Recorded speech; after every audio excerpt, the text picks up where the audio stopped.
Assalamualaikum warahmatullahi wabarakatuh. Kali ini kita akan membahas tentang uji beda atau yang sering dikenal dengan sebutan TITES. Ya, selamat pagi dan salam sejahtera bagi kita semua.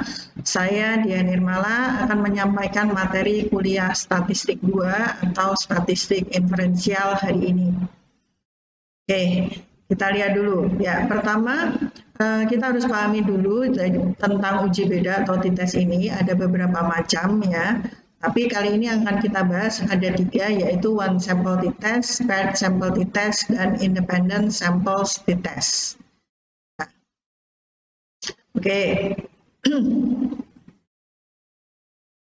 One sample TITES, prosedur ini menguji perbedaan antara mean sampel ya dan nilai yang diketahui atau yang dihipotesiskan.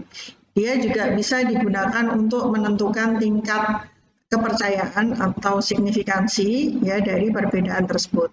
Selain itu nanti di prosedur ini kita juga bisa menggunakan prosedur ini untuk menghasilkan tabel statistik deskriptif untuk setiap variabel yang akan diuji. Baik, berikutnya kita akan langsung ke contoh kasus yang pertama, yaitu kasus atau masalah atau problem tentang lini produksi. Baik, di sini ada produsen mobil performa tinggi atau high performance ya, yang memproduksi rem cakram yang harus berukuran 322 mm. Nah, ini bagian QC atau quality control secara acak mengambil 16 cakram yang dibuat oleh masing-masing dari 8 mesin produksi, kemudian mengukur diameternya. Nah, contoh ini nanti kita akan menggunakan file breaks.sav. Nah, kemudian kita akan menggunakan uji beda satu sampel atau one sample TITES untuk menentukan apakah diameter rata-rata dari setiap sampel itu berbeda secara signifikan dari 322 mm. Nah, di sini variabel nominalnya yaitu nomor mesin, mengidentifikasi mesin produksi yang digunakan untuk membuat rem cakram. Karena data dari setiap mesin itu harus diuji sebagai sampel yang terpisah, ya. Nah, file tersebut harus terlebih dahulu dipecah menjadi beberapa kelompok menurut nomor mesin atau machine number. Baik, kita buka dulu filenya, kemudian kita olah dengan prosedur one sample TITES ini. Oke, kita buka ya. Nah, pertama-tama yang akan kita lakukan adalah kita akan treating each machine ya, each machine nanti as separate sample. Jadi kita memperlakukan tiap-tiap mesin sebagai sampel yang terpisah. Oke, kita buka dulu filenya breaks ya. Oke, nah ini tampilan filenya. Bisa dilihat ya, ada 2 variabel, mesin dan break. Oke, jadi mesin ini nomor mesinnya ada berapa mesin?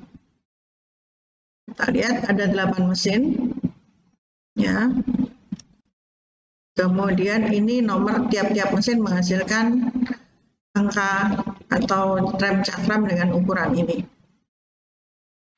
Oke. Kita lihat ya apa yang akan kita lakukan di sini. Pertama, kita akan split file ya. Untuk split file di sini from data menu, data editor menu kita pilih data, kemudian split file bawah sendiri ya. Ya.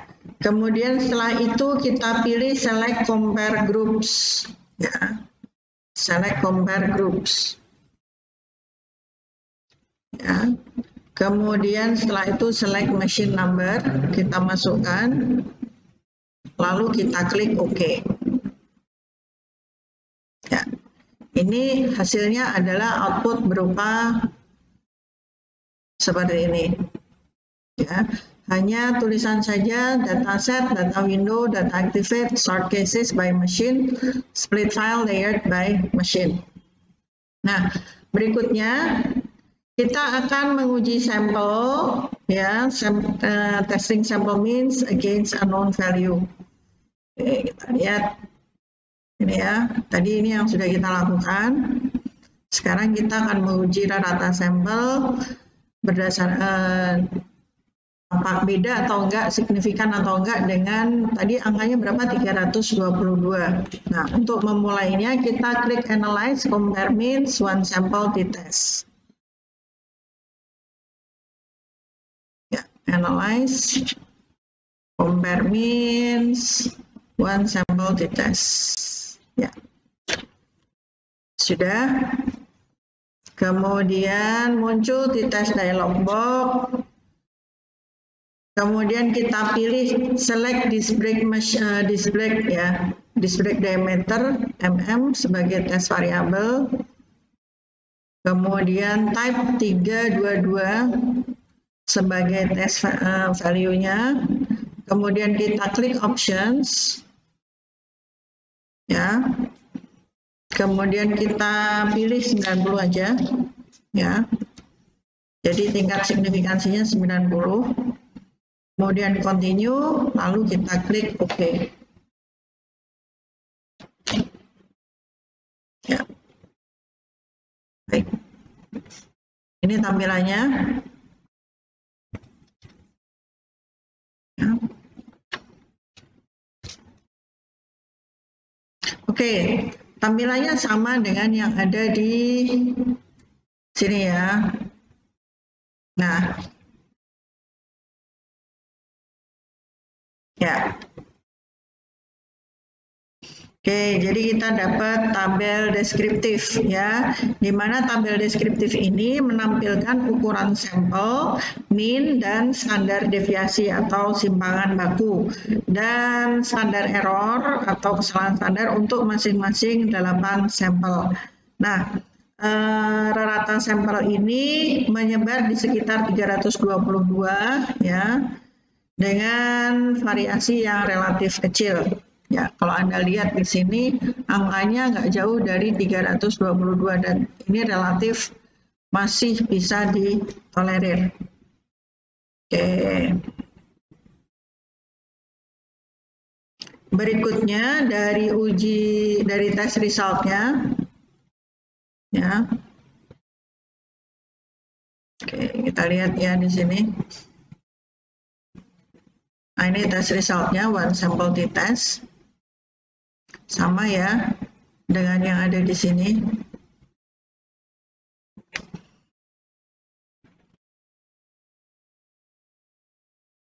Nah, dari tabel uji statistik kita mendapatkan hasil uji one sample t-test ya, atau hasil uji satu sampel. Jadi kolom T ini menampilkan statistik T yang diamati untuk setiap sampel. Ya, dihitung sebagai rasio perbedaan rata-rata dibagi dengan kesalahan standar rata-rata sampel. Ya. Kemudian kolom DF ini menampilkan derajat kebebasan atau degree of freedom. Dalam kasus ini sama dengan jumlah kasus di setiap kelompok dikurangi 1. Jadi kasusnya ada berapa? Ya, kasusnya ada 16 kan, ada 16 mesin, dikurangi 1 maka muncul angka 15. Ya. Kemudian kolom berlabel sig ya, signifikansi 2 arah, ini menampilkan probabilitas dari distribusi T dengan DF15 ya, DF15. Nah, nilai yang tercantum ini adalah probabilitas untuk memperoleh nilai absolut yang lebih besar dari atau sama dengan statistik T yang diamati.